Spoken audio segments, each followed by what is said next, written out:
Elvis Presley's long-term girlfriend Linda Thompson revealed that she always caught Elvis cheating and why she kept forgiving him. Linda, who is also the mother of Brody and Brandon Jenner, described the devastating moment when she ended her relationship with the king. Linda was the king's final long-term relationship, living with and loving the superstar for 4 years. She went on to marry Bruce Jenner, later Caitlyn, and then music producer David Foster.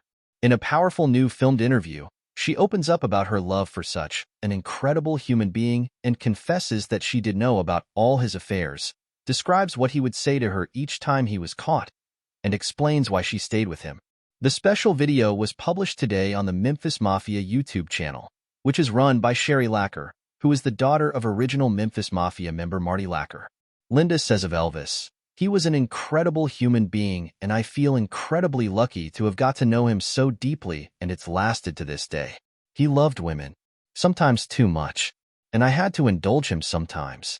I didn't have to, I chose to, because, above all, we were best friends.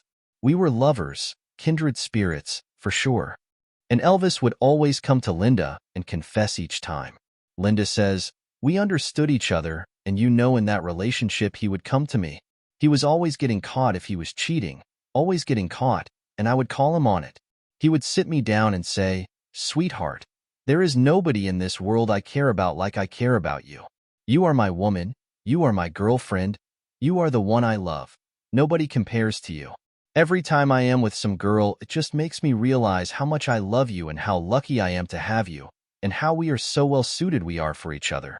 But how could anyone keep believing the same line? Linda explains. Linda adds, "I bought it, hook, line, and sinker because I was a young, naive, blindly in love girl. So would just always forgive him, always go back to him. In fact, I never left him, never left Graceland. In fact, I never moved out until the December of 1976, right before he died in 1977. But anyway, he was the kind of person that you would allow for transgressions and try to understand them.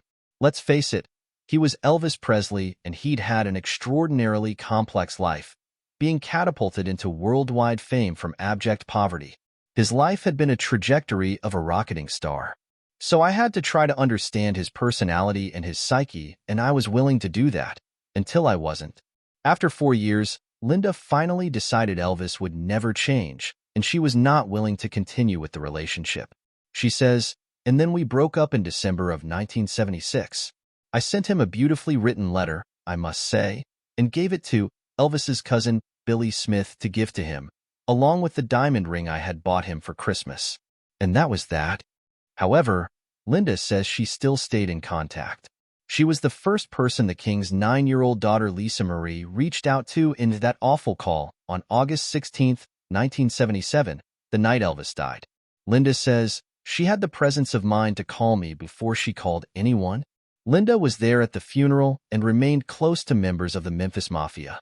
However, unlike many people in the star's circle, she did not write a book about their time together for another 40 years.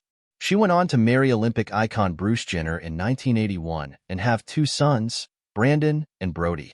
Their 5-year marriage ended when Bruce told his wife about being transgender. In 1991, Linda married David Foster and went on to build a successful songwriting career, composing songs for Josh Groban, Celine Dion, and Whitney Houston. Please subscribe, like, and hit the notification button for more videos.